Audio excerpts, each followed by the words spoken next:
Next topic लिखते हैं भाई, Heisenberg uncertainty principal. Heisenberg uncertainty principal.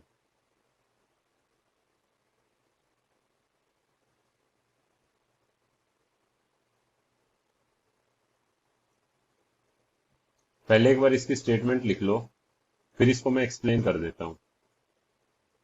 Heisenberg uncertainty principal. It is impossible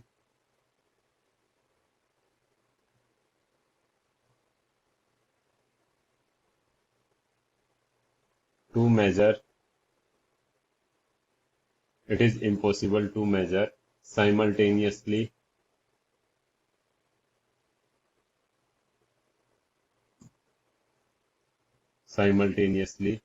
both position and momentum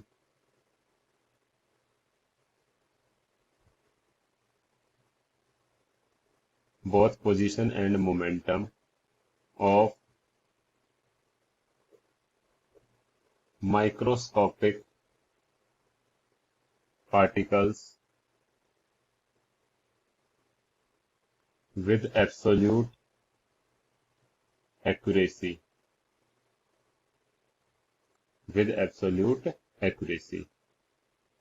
अगली line में लिख लो, if an attempt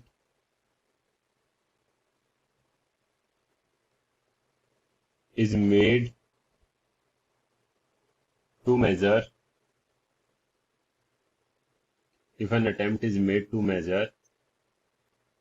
any one of these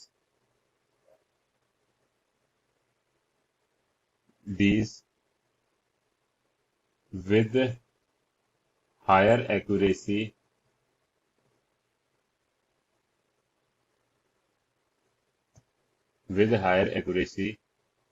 the other becomes less accurate.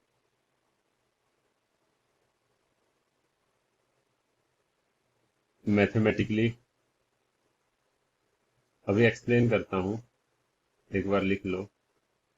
Mathematically delta x into delta P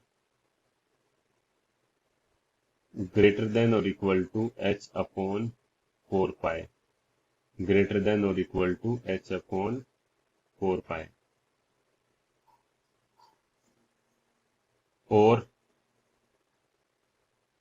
और क्या लिख सकते हैं हम लोग, और delta x into M delta V. देखो डेल्टा पी को मैंने रिप्लेस कर दिया एम डेल्टा वी। पता है ना लीनियर मोमेंटम क्या होती है, एम वी। तो मास में तो क्या अनसर्टेनिटी होगी, तो उसको रिप्लेस किया है एम डेल्टा वी से, greater than H upon 4 pi, because M delta V equal to delta P. Clear है? आगे लिखिए, delta x into delta P greater than और equal to H upon 4 pi, where delta X uncertainty in position, delta v uncertainty in velocity, और क्या है, m mass of object / particle, h Planck's constant है, and delta P is uncertainty in momentum, h is Planck's constant.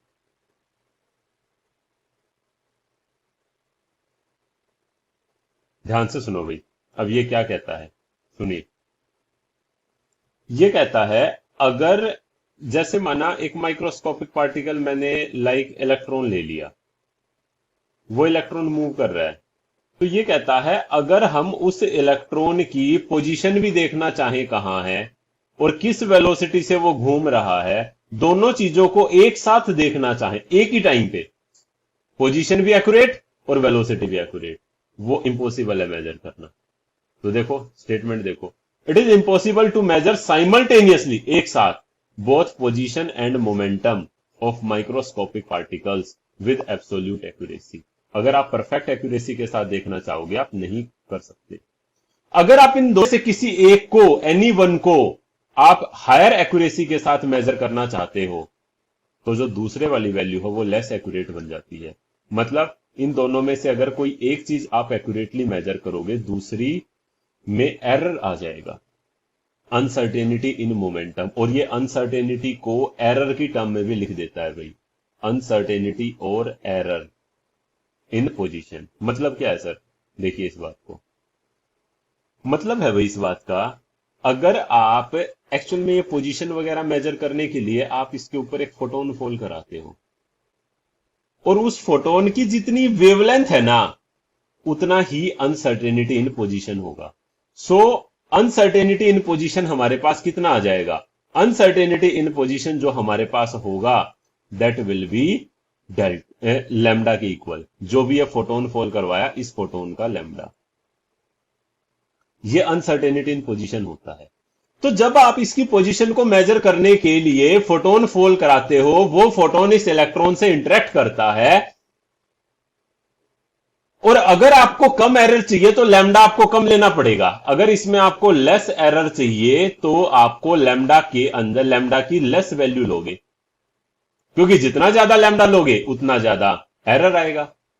तो अगर आपको position में कम error चाहिए, कम uncertainty चाहिए, तो आपको इस फोटोन का कम लैम्डा लेना पड़ा, और कम लैम्डा लेते ही दिक्कत ये आ गई, लैम्डा कम होते ही एनर्जी ज्यादा हो गई, और जब ये फोटोन इससे इंटरेक्ट करेगा वो अपनी एनर्जी इसको देगा, ट्रांसफर कर देगा, इससे इसकी वेलोसिटी में एरर आ जाएगा, क्योंकि उस एनर्जी से ये और ज्यादा स्पीड से दौड़ सकता है, हो सकता है उसके साथ जब ये इंटरेक्ट करेगा। तो एक बात सुनो भाई, सिंपल सी एक बात सुनो, अगर आपको अनसर्टेनिटी इन पोजीशन में कम एरर चाहिए है तो lambda come low, because lambda के बराबर ये एरर आता है, और अगर आप लैम्डा कम लेते हो तो एनर्जी आपकी ज्यादा आ जाती है, बिकॉज आपको पता है energy E is inversely proportional to lambda. अगर लैम्डा बढ़ेगा, लैम्डा कम होगा तो एनर्जी ज्यादा होगी।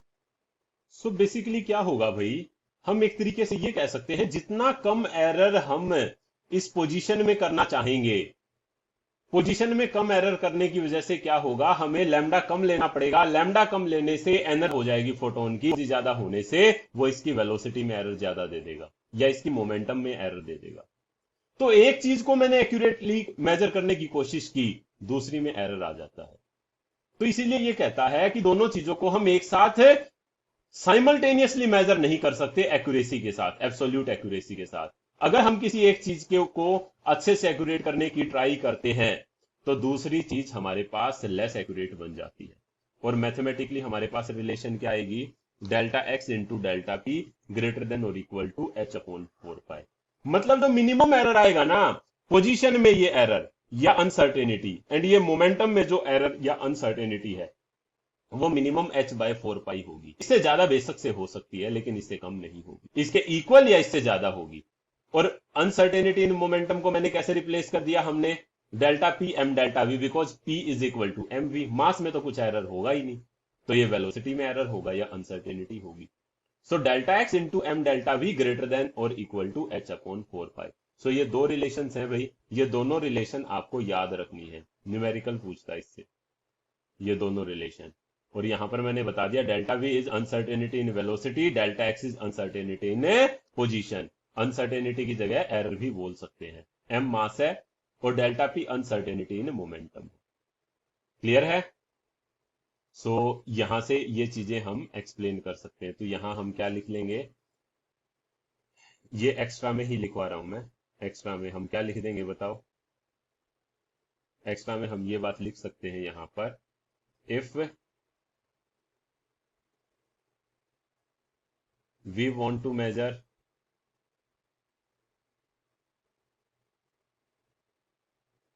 position accurately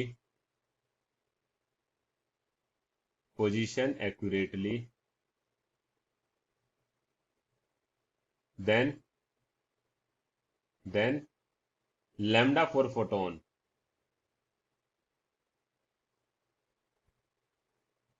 should be less, then lambda for photon should be less.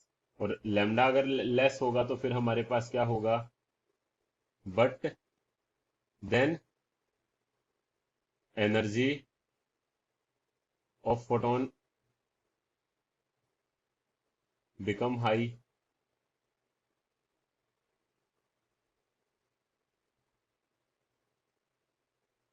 और क्या आ जाएगा हमारे पास, energy, E is energy, energy of photon become high, और उसके बाद क्या कह देंगे, हेंस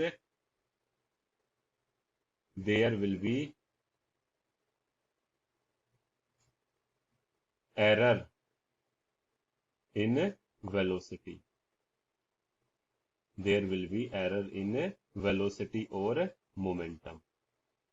तो देखो, एक चीज को कम करना चाहे एरर, और अगर मैं वेलोसिटी का एरर कम करना चाहूंगा तो एनर्जी कम लूंगा इस फोटोन की, और एनर्जी कम लेने से लैम्डा ज्यादा हो गया, और लैम्डा ज्यादा होने से पोजीशन में एरर आ जाएगा। तो दोनों चीजों को एक साथ हम एक्यूरेटली पूरे तरीके से मेजर नहीं कर सकते परफेक्टली। एक चीज को मेजर करने की कोशिश करते हैं तो दूसरे के अंदर कुछ ना कुछ एरर आ जाएगा। क्या ये बात क्लियर हुई? तो याद रखिएगा भाई बच्चों इसको। एक इसका ना एक्स्ट्रा केस, एक्स्ट्रा पॉइंट और लिखवाता हूं। इन टर्म ऑफ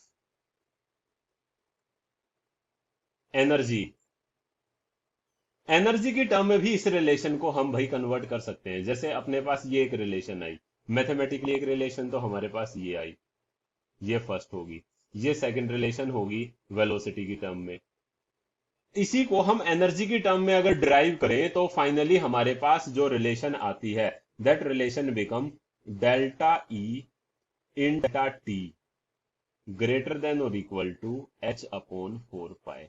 सो अगर कभी कभी एनर्जी की टर्म में कभी रिलेशन दे रखा हो तो हेजनबर्ग अनसर्टेनिटी प्रिंसिपल की रिलेशन ये भी बन जाएगी, delta E into delta T greater than और equal to h upon, where delta E क्या है भाई, आप लोग बताइए।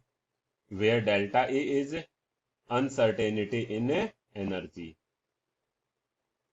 Uncertainty in energy, and delta T क्या है, अनसर्टेनिटी इन टाइम।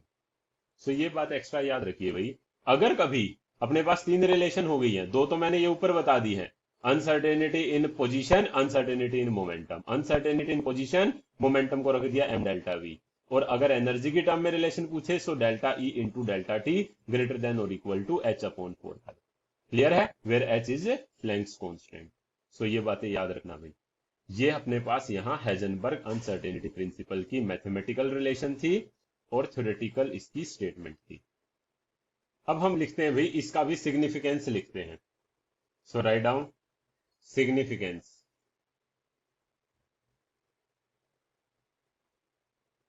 अब इसका सिग्निफिकेंस क्या है हेजनबर्ग अनसर्टेनिटी प्रिंसिपल का? फर्स्ट, जैसे ड्यूअल नेचर कंसेप्ट था, Heisenberg uncertainty principal, Heisenberg uncertainty principal holds good for all object, मतलब इसको सभी ऑब्जेक्ट्स के ऊपर ये लग सकता है, बट सिग्निफिकेंट किसके ऊपर होगा? But it is significant,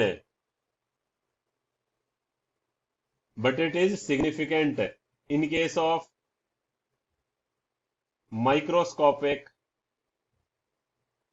microscopic particles. तो ये बात याद रखना भाई। ये लगाने को तो हम लोग सब पे लगा लेंगे, बट सिग्निफिकेंट सिर्फ माइक्रोस्कोपिक पार्टिकल पे होगा, ओनली माइक्रोस्कोपिक पार्टिकल पे इसका सिग्निफिकेंस आएगा। क्लियर है?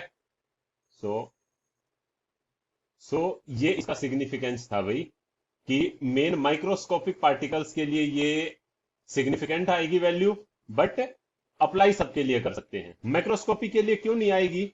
यहां पर लिख भी लो, because energy of photon is insignificant to change the speed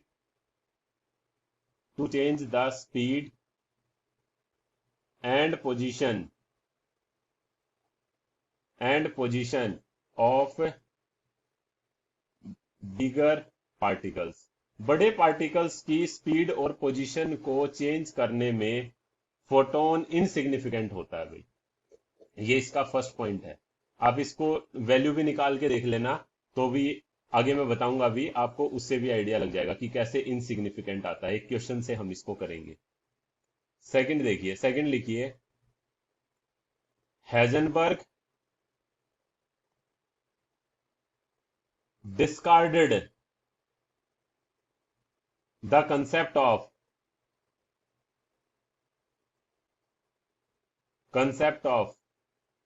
fixed circular orbit or path given by Bohr। ये इसका सेकंड सिग्निफिकेंस है भाई। हेजनबर्ग ने मना कर दिया, इसने कहा कोई चीज एक्यूरेट नहीं है, फिक्स सर्कुलर पाथ नाम की कोई चीज नहीं है, हर चीज प्रोबेबिलिटी पे चलेगी। सो फिक्स सर्कुलर पाथ की जो बात बताई थी बोहर ने, उसको इसने डिस्कार्ड कर दिया। ये हमारे पास इसका सेकंड सिग्निफिकेंस है। ये मेन अपने पास इसके सिग्निफिकेंस है भाई। क्लियर है? एक थर्ड सिग्निफिकेंस ये है, इसने ये भी बात बताई कि इलेक्ट्रॉन न्यूक्लियस के अंदर क्यों नहीं रह सकता। उसको एक न्यूमेरिकल के साथ हम सोल्व करते हैं। एक क्वेश्चन देता हूं मैं, उससे सोल्व करते हैं। ये क्वेश्चन काफी पूछा जाता है। लिखो, why electron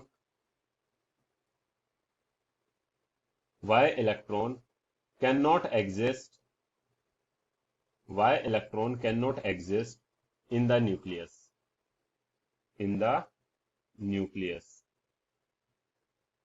Explain using uncertainty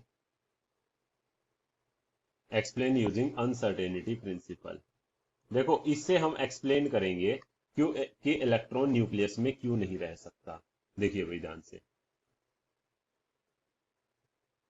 मैं ही एक्सप्लेन करता हूं इसको। देखो, माना हम अपनी तरफ से एज्यूम कर ले कि इलेक्ट्रॉन न्यूक्लियस में रह रहा है। माना हम एक अपनी तरफ से एज्यूम कर ले कि इलेक्ट्रॉन न्यूक्लियस में रह रहा है। अगर वो न्यूक्लियस में रहेगा तो उसकी पोजीशन कहां तक अनसर्टेन होगी? वो इसमें कहीं भी मिल सकता है, यहां तक जो इसका डायमीटर है, इसके डायमीटर में वो हमें कहीं भी मिल जाएगा। और इसका डायमीटर कितना होता है? इसकी रेडियस आपको पता है, न्यूक्लियस की रेडियस अराउंड कितनी होती है? Radius of nucleus is around 10⁻⁻15 metre. तो उस 10⁻⁻15 मीटर का जो ये भी डिस्टेंस है, इसके अंदर सारे का सारा, इसके अंदर वो कहीं भी मिल सकता है। इसका डबल कर लो चाहे। तो एक बार यही करते हैं हम। If we assume electron exist in nucleus, electron were exist in nucleus, then maximum uncertainty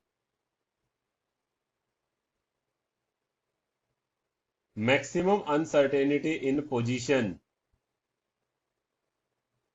would be, कितनी होगी मैक्सिमम अनसर्टेनिटी? इस पूरे न्यूक्लियस का साइज उसके बराबर होगी भाई। क्लियर है? और वो कितनी होती है? Nearly 10⁻⁻15 metre. ब्रैकेट में हम क्या लिख सकते हैं? Size of nucleus. तो इस न्यूक्लियस में वो कहीं भी मिल जाएगा। यही सारी अनसर्टेनिटी का मतलब क्या है? सर्टेन होने का मतलब है अगर न्यूक्लियस में यहीं पर है। अनसर्टेनिटी का मतलब है यहां भी हो सकता है, यहां भी, यहां भी, यहां भी, यहां भी। तो मैंने पूरा न्यूक्लियस ले लिया, ये अनसर्टेनिटी इन पोजीशन है। तो पूरा ही साइज ऑफ न्यूक्लियस नियरली कितना होता है? 10⁻⁻15 मीटर। तो यहां से हमारे पास अनसर्टेनिटी इन पोजीशन कितना आ गया? 10⁻⁻15 मीटर। और इलेक्ट्रॉन है तो मास कितना है? 9.1 इंटू 10⁻⁻31 kg। ये मास हो गया। अब यहां से हम वेलोसिटी निकाल लेते हैं कि भाई यहां से इसकी वेलोसिटी कितनी आएगी। Uncertainty in velocity. तो हमारे पास रिलेशन क्या है, delta x into M delta we greater than और equal to H upon 4 pi. अब यहां वैल्यू पुट कर दो, हम सारी वैल्यू पुट कर दो। डेल्टा एक्स कितना है 10⁻⁻15, मास कितना है 9.1 इंटू 10⁻−31 kg, और ये डेल्टा वी हो गया। ग्रेटर देन और इक्वल टू एच कितना होता है 6.626 इंटू 10⁻34, और 4 पाई, पाई की वैल्यू कितनी है 3.14। जब आप इसको पूरे को सोल्व करेंगे भाई, तो जो डेल्टा वी की वैल्यू है वो कितनी आएगी, that will be greater than 5.8 into 10⁻10 metre per second. जब आप इस पूरे को सोल्व करेंगे, अनसर्टेनिटी इन वेलोसिटी इतना आ जाएगा। अब ये किस बात को सिग्निफाई कर रहा है, ये सिग्निफाई कर रहा है भाई ये जो वेलोसिटी की अनसर्टेनिटी आई है ये स्पीड ऑफ लाइट से भी ज्यादा है। स्पीड ऑफ लाइट कितनी होती है 3 इंटू 10⁸ मीटर पर सेकेंड, ये उससे भी ज्यादा आई है। अगर उससे भी ज्यादा आई है, ये हो ही नहीं सकता, स्पीड ऑफ लाइट से तो ज्यादा क्या है, इतनी अनसर्टेनिटी उसकी वेलोसिटी में, मतलब ये चीज गलत है। इसका मतलब न्यूक्लियस के अंदर वो नहीं रह सकता, ये अनसर्टेनिटी स्पीड ऑफ लाइट से कम आनी चाहिए। तो सर ऑर्बिट में करेंगे कम आएगी, बिल्कुल कम आएगी स्पीड ऑफ लाइट से। लिख लो ये बात, लिख लो ये बात, this value is much higher than much high than speed of light, speed of light, and hence it is not possible, hence it is not possible, and therefore electron cannot exist in nucleus। तो भाई क्या किया हमने, electron क्यों nucleus में exist नहीं करता, ये क्वेश्चन पूछता है। इसका रीजन हम क्या देते हैं, हमने कहा न्यूक्लियस के अंदर अगर इलेक्ट्रॉन रहेगा तो ये पूरा साइज इसका उसके अनसर्टेनिटी के बराबर होगा, अनसर्टेनिटी इन पोजीशन। तो अनसर्टेनिटी इन पोजीशन उसका साइज ऑफ न्यूक्लियस ले लिया, बाकी सब वैल्यू को पुट किया, तो हमारे पास uncertainty in velocity speed of light से भी ज्यादा आई, जो कि पॉसिबल नहीं है, इसलिए इलेक्ट्रॉन न्यूक्लियस में एग्जिस्ट नहीं कर सकता। सो ये भी एक सिग्निफिकेंस है इस बात को एक्सप्लेन करना कि न्यूक्लियस में इलेक्ट्रॉन क्यों नहीं एग्जिस्ट करता। क्लियर है। अब एक दो क्वेश्चन और करते हैं इसी के ऊपर based. So write down, A ball has a mass of 40 gram and speed of 45 meter per second if the speed can be measured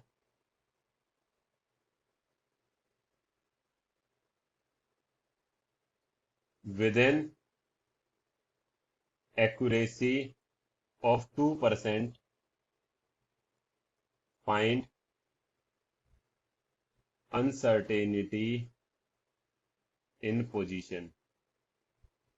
देखिए भाई, इसको मैं एक्सप्लेन करता हूं ये कैसे होगा, ध्यान से सुनिएगा। इसने क्या कहा, एक बॉल का मास 40 ग्राम, और मैंने कहा भाई एसआई सिस्टम में मास को क्या करेंगे 40 इंटू 10⁻³ kg, ग्राम को केजी में कन्वर्ट कर देंगे हम लोग।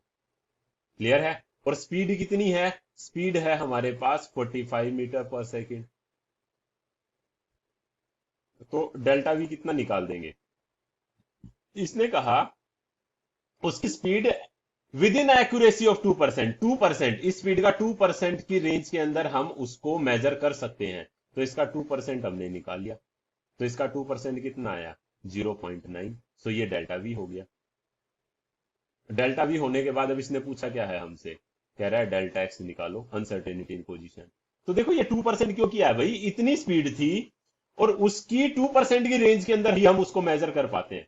तो uncertainty in velocity will be इसका 2%, जितनी भी कहे अनसर्टेनिटी इन वेलोसिटी कह देता, एरर इन वेलोसिटी कह देता, तो वो उसकी जो भी परसेंटेज हमारे पास ये दे रहा है उसके रिस्पेक्ट में हम उसको निकाल सकते हैं। तो यहां से डेल्टा एक्स की वैल्यू हम निकाल लेंगे। कितना आएगा delta X? Delta x into M delta V. M आया हमारे पास 40 इंटू 10⁻³ डेल्टा वी कितना आया 0.9 ग्रेटर देन और equal to h by 4 pi 6.626 into 10⁻34 upon 4 pi कितना होता है 3.14। जब आप वैल्यू पुट करोगे तो जो डेल्टा एक्स आएगा that will be greater than और इक्वल टू 1.46 इंटू 10⁻³ मीटर। अब यहां देखो भैया किस चीज को, सिंपल क्वेश्चन है, हमने डायरेक्ट फॉर्मूले में वैल्यू पुट की है, बस एक ये डेल्टा वी निकाला है। डायरेक्ट अनसर्टेनिटी इन वेलोसिटी नहीं दिया, उसकी वेलोसिटी दी और उसके बाद उसकी कुछ परसेंटेज देके दी हुई थी, उससे हमने अनसर्टेनिटी इन वेलोसिटी निकाला, वैल्यू पुट की और सोल्व किया। अब यहां से देखो भाई, अगर मेरे पास एक बॉल ली मैंने और उस बॉल को फेंका, मुझे वो वेव की तरह जाती क्यों नहीं दिखाई दी? या उसकी अनसर्टेनिटी पोजीशन के अंदर अनसर्टेनिटी जो आई है, अनसर्टेनिटी वाला कंसेप्ट जो है वो यहां क्यों एप्लीकेबल नहीं है? तो याद करो वो बॉल मुझे वेव की तरह जाती क्यों नहीं दिखाई दी? ड्यूअल नेचर ने बताया जो नॉर्मल ऑब्जेक्ट होंगे, मैक्रोस्कोपिक ऑब्जेक्ट होंगे, उनकी वेवलेंथ बहुत कम होती है, तो वो स्ट्रेट वेवलेंथ कम होने से वो इतनी इनसिग्निफिकेंट होती है कि वेव नेचर हमें दिखता नहीं है। सेम यहां डेल्टा एक्स की अगर आप वैल्यू देखो तो 10⁻³ मीटर, ये वैल्यू बहुत ही कम है, 0.00000033 टाइम्स 0 और फिर इतने मीटर। तो इतनी पोजीशन में एरर अगर आ गया उसका तो क्या फर्क पड़ गया उस बॉल के? 0.000033 टाइम्स 0 आएंगी और फिर समथिंग मीटर। तो यहां पर ये अनसर्टेनिटी इन पोजीशन कुछ भी नहीं आया है, ये एरर कुछ भी नहीं है। इसीलिए हम ये कहते हैं, जो मैंने ऊपर ये बात बताई थी, क्या बात बताई थी कि ये वाला जो कंसेप्ट है लगा सकते हैं हम दोनों पे, hold good for all object but it is significant only for microscopic particle like electron proton neutron. उसके केस में सिग्निफिकेंट वैल्यू आती है। और जो ये नॉर्मल मैक्रोस्कोपिक ऑब्जेक्ट है, सर बॉल मैक्रोस्कोपिक है बिल्कुल, इलेक्ट्रॉन प्रोटॉन न्यूट्रॉन उनका मास बहुत कम है, 10⁻³ समथिंग की रेंज में, तो वहां पर ये चीजें सिग्निफिकेंट रहती है, बट यहां पर सिग्निफिकेंट नहीं होगी। सो यहां न्यूमेरिकल से ही मैंने इसको एक्सप्लेन कर दिया क्यों ये मैक्रोस्कोपी के लिए सिग्निफिकेंट नहीं आता, सिग्निफिकेंट सिर्फ माइक्रोस्कोपी के लिए होगा। क्लियर है भाई? सो नोट कीजिए इसको। नेक्स्ट एक और क्वेश्चन देखिए भाई इसी के ऊपर based. If uncertainty in position is equal to uncertainty in momentum, then find uncertainty in velocity. Find uncertainty in velocity. So अब इसने जैसे बोला है हम लोग वैसे लिख के और इसको सोल्व कर देते हैं। इसने क्या कहा है भाई, uncertainty in position equal to uncertainty in momentum, मतलब delta x is equal to delta p. तो हमारे पास रिलेशन क्या होती है, delta x into delta P is greater than और equal to h upon 4 pi. अब डेल्टा पी की जगह, डेल्टा एक्स की जगह हम क्या लिख सकते हैं, डेल्टा पी, तो रिप्लेस कर दो, सब्सटीट्यूट कर दो, तो हमारे पास क्या आ जाएगा, ये इसकी जगह डेल्टा पी रख दो, तो अब अपने पास ये डेल्टा पी का स्क्वायर हो जाएगा greater than h upon 4 pi. अब इसको आगे फर्दर सोल्व कर लो भाई, फर्दर सोल्व करने से हमारे पास क्या मिलेगा, डेल्टा पी स्क्वायर को क्या लिख सकते हैं, m delta V whole square greater than और equal to h upon 4 pi. जब हम इसको सोल्व करेंगे तो फाइनली हमारे पास डेल्टा वी आ जाएगा, delta V will be greater than और इक्वल टू 1 अपॉन, यहाँ क्या आ जाएगा m और 1 upon 2m root h upon pi. So under root लेंगे उस तरफ तो ये अंडर रूट में रह जाएगा, बाकी ये अपने पास आंसर आ जाएगा। क्लियर है? तो ये भी कई बार पूछ लेता है क्वेश्चन, तो ऐसे सोल्व कर सकते हैं। किया क्या है हमने, इसने दिया uncertainty in position equal to uncertainty in momentum, put किया, सब्सटीट्यूट किया, सोल्व किया और आंसर आ गया हमारे पास। क्लियर है? सो ये ऐसे हो जाएगा भाई। एक लास्ट क्वेश्चन और देखिए इसी के ऊपर बेस्ड, लिखिएगा। क्वेश्चन है, a microscope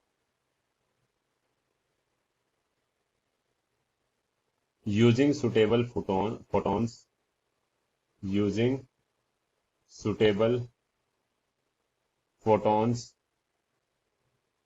is used to locate an electron in an atom within a distance of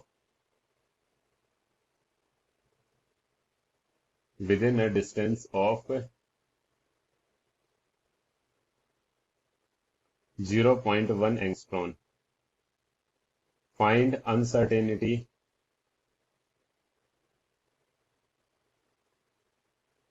in velocity. तो देखो भाई, स्टेटमेंट को समझो क्या कहना चाह रहा है। कह रहा है एक माइक्रोस्कोप का यूज में लेके, एक माइक्रोस्कोप को यूज में लिया और फोटॉन्स वगैरह का यूज लेके इलेक्ट्रॉन को लोकेट किया एक एटम में with in a distance of 0.1 angstrom. मतलब इलेक्ट्रॉन इस 0.1 एंगस्ट्रॉम, अगर माना ये वाला डिस्टेंस में 0.1 एंगस्ट्रॉम ले लूं, इसके अंदर इलेक्ट्रॉन कहीं भी पाया जा सकता है।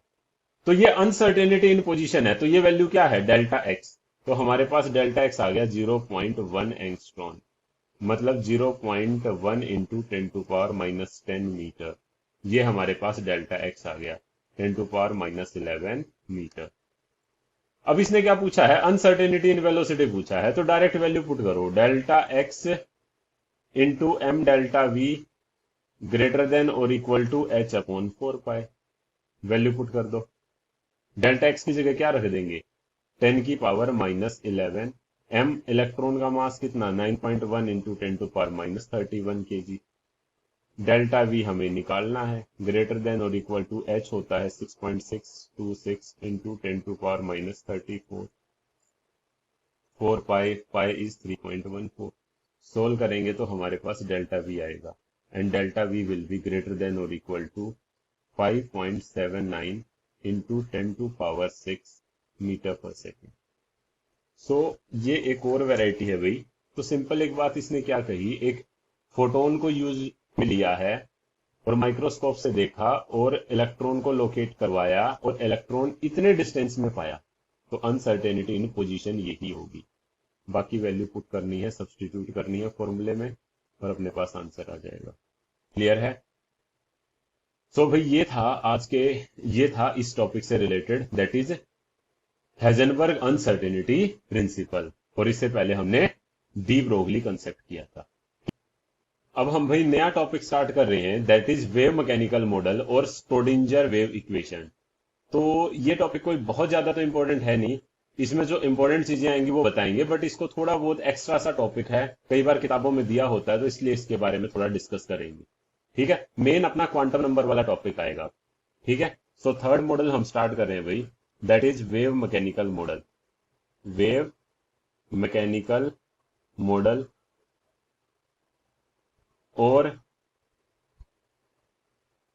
Quantum mechanical model. अभी तक हम मेनली थॉमसन मॉडल पढ़ चुके हैं, रदरफोर्ड मॉडल पढ़ गए, बोहर मॉडल पढ़ गए। उसके बाद हमारे पास ये वेव मैकेनिकल मॉडल या क्वांटम मैकेनिकल मॉडल आता है भाई। सुनो, एक बार लिख लो फिर इसको एक्सप्लेन करता हूं। The fundamental equation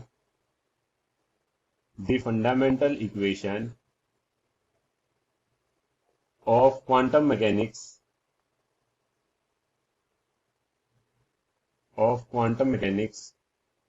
was developed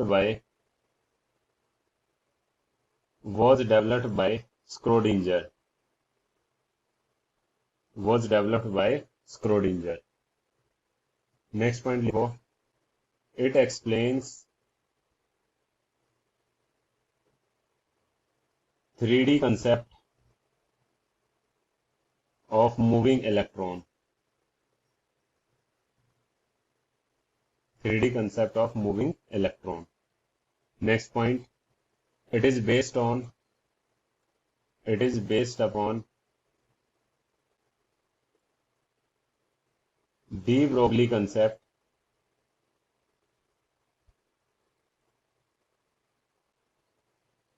and Heisenberg uncertainty principle.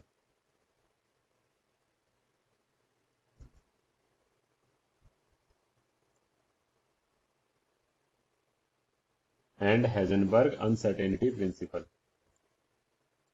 Next लिखो Schrödinger wave equation. Schrödinger wave equation. So लिखो स्क्रोडिंजर वेव इक्वेशन। एक बार equation low,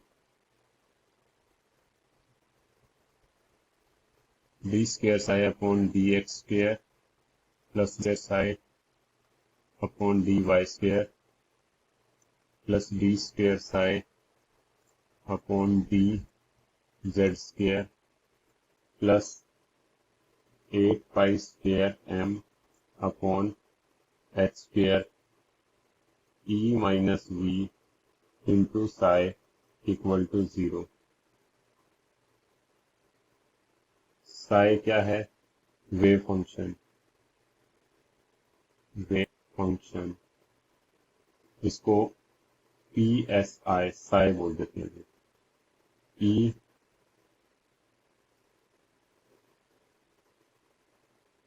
E is total energy.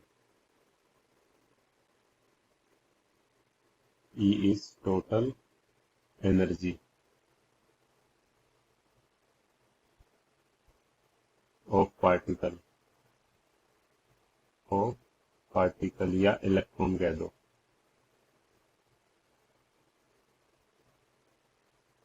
V is potential energy।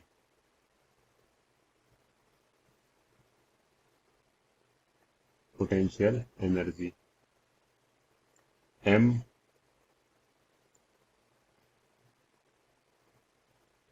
mass of electron। H Planck's constant। H is Planck's constant। और क्या रह गया? ये D square psi upon D x square upon D x square. This is second coordinate, sorry second derivative of psi with respect to x। और दूसरी form में कैसे? अभी एक शॉर्ट फॉर्म भी अभी स्क्रोडिंजर इक्वेशन की, और हम लिख देते हैं h cap psi equal to E psi. This is also Schrödinger equation. ये शॉर्ट फॉर्म हो जाएगी। वेयर एच कैप क्या है? H cap is Hamiltonian operator. Hamiltonian operator. So ये दोनों के दोनों भाई अपने पास स्क्रोडिंजर वेव इक्वेशन है। ये वाली थोड़ी सी एक्सटेंडेड फॉर्म है इसकी, और जो ये दूसरे वाली मैंने बताई स्क्रोडिंजर वेव इक्वेशन की, ये थोड़ी शॉर्ट फॉर्म है। तुम लोग मेन इस फॉर्म को याद रख लेना। क्या है ये थोड़ा सा अभी देखते हैं इसको। आगे नेक्स्ट पॉइंट लिखिए, complete solution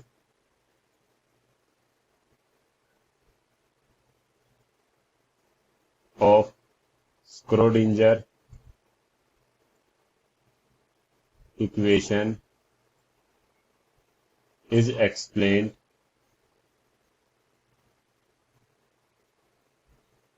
in terms of polar coordinates। in term of polar coordinate लिख लो। कैसे? Psi equal to psi r dot psi theta phi. ठीक है, this is radial function, this is radial part of wave function.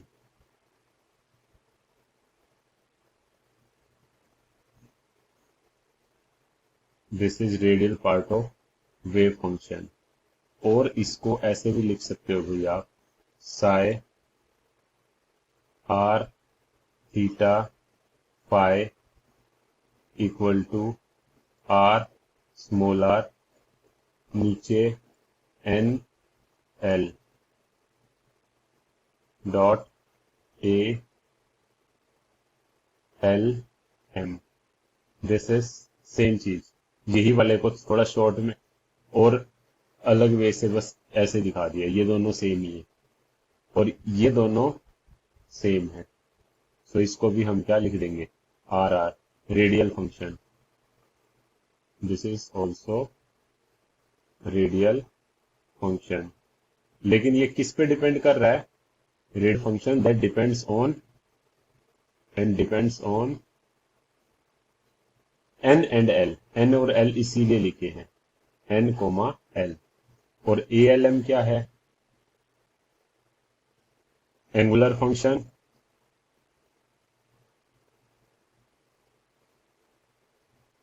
And depends on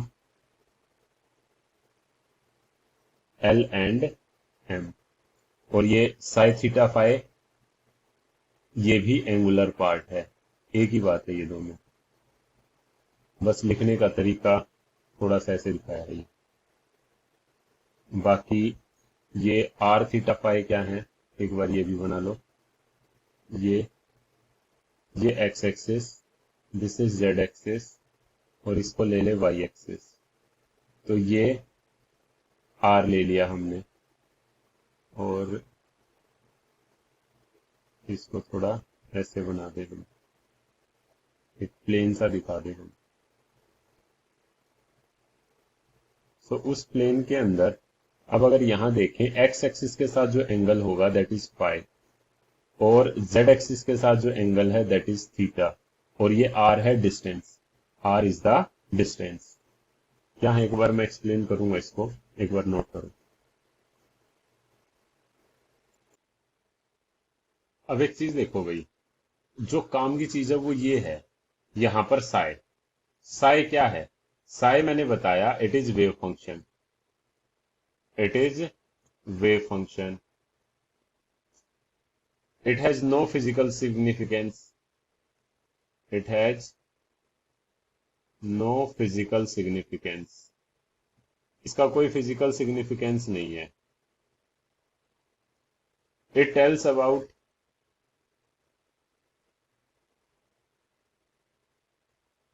amplitude of the wave.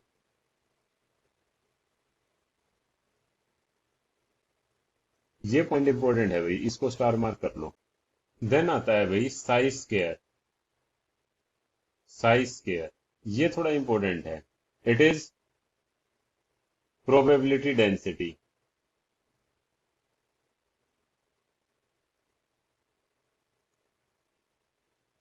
It tells about probability of, it tells about probability of finding the electron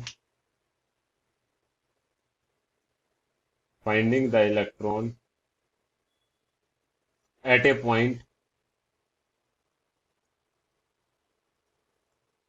within atom,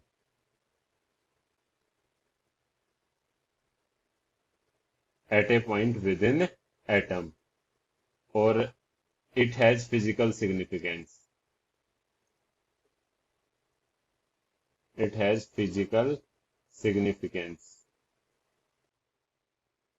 ये centre पे nucleus है भाई और इसके बाहर ये ऐसे कुछ डॉट डॉट से बना लो और ये साई स्क्वायर ऐसे कुछ बताएगा। देखो दूर भी जा रहे हैं तो भी ये कुछ ना कुछ डॉट है, ऑल्दो इंटेंसिटी कम होती जा रही है। अब देखो इसको एक बार एक्सप्लेन करता हूं, जो भी मैंने ये चीजें कराई हैं ध्यान से सुनो। अब एक बार स्क्रोडिंजर इक्वेशन को, तो स्क्रोडिंजर वेव मैकेनिकल मॉडल या क्वांटम मैकेनिकल मॉडल जो है ये स्क्रोडिंजर ने डेवलप किया, इसकी जो मेन इक्वेशन है। सो जो फंडामेंटल इक्वेशन है इसकी क्वांटम मैकेनिक की that was developed by Schrödinger. Schrödinger ने इक्वेशन दी जो हमने अभी लिखी थी, ये 3D कंसेप्ट को बताएगा। और ये डी ब्रोगली कंसेप्ट और हेजनबर्ग अनसर्टेनिटी प्रिंसिपल दोनों को इन्वॉल्व करता है। और स्क्रोडिंजर ने क्या इक्वेशन दी, ये एक इक्वेशन दी भाई उसने, थोड़ी कॉम्प्लिकेटेड सी इक्वेशन। इसमें ये साई क्या है, this psi is wave function, psi, ये साई है। ये x y z these are the axis, h यहां प्लैंक्स कांस्टेंट है, 8 पाई कांस्टेंट है, m मास ऑफ इलेक्ट्रॉन है, E total energy, V potential energy और साई वही वेव फंक्शन है। ऐसे करके उसने ये एक इक्वेशन दी। और इसमें D square psi upon D X square, this is second derivative of psi with respect to X, और ये विद रिस्पेक्ट टू वाई हो जाएगा, ये वाला, ये विद रिस्पेक्ट टू जेड हो जाएगा। सो ऐसे करके ये हमारे पास इक्वेशन दी। और इसको थोड़ा शॉर्ट फॉर्म में लिख दे तो H cap psi equal to E psi. H cap यहां पर एक ऑपरेटर है, हैमिल्टोनियन ऑपरेटर, जिसको हायर क्लासेस में आप पढ़ोगे। ये भी स्क्रोडिंजर इक्वेशन की एक फॉर्म है। मेन तुम्हारे लेवल पे तुम ये इक्वेशन याद रख लेना स्क्रोडिंजर की। जब इस इक्वेशन को सोल्व किया तो इसका जो सॉल्यूशन आया पोलर कोऑर्डिनेट की टर्म में, तो जो साई आया वो दो चीजों पे मेनली डिपेंड किया। दैट इज, इसमें एक तो होता है रेडियल पार्ट और एक होता है इसमें angular part. Radial part of wave function and angular part of wave function. Radial part R पे डिपेंड करता है और angular part angle theta and phi के ऊपर डिपेंड करेगा। इसको हम साई को ऐसे दिखा देंगे कि भाई साई आर थीटा और फाई का फंक्शन है। इसके अंदर एक ये रेडियल फंक्शन हो गया और एक एंगुलर फंक्शन हो गया। अब रेडियल फंक्शन दो क्वांटम नंबर पे डिपेंड करता है। What are the quantum numbers, ये आगे पढ़ेंगे। ये डिपेंड करेगा एन और एल पे, और एंगुलर क्वांटम नंबर डिपेंड करेगा एल एंड एम पे। तो बस ये और बात याद रखना, दोनों सेम ही फॉर्म है, radial function and this is angular function. Angular function ये एल और एम पे डिपेंड करता है, उस फॉर्म में दिखाया है, और रेडियल एन और एल पे डिपेंड करता है। अब ये आर थीटा फाई क्या है, ये तीन एक्सिस ली मैंने, एक्स वाई जेड।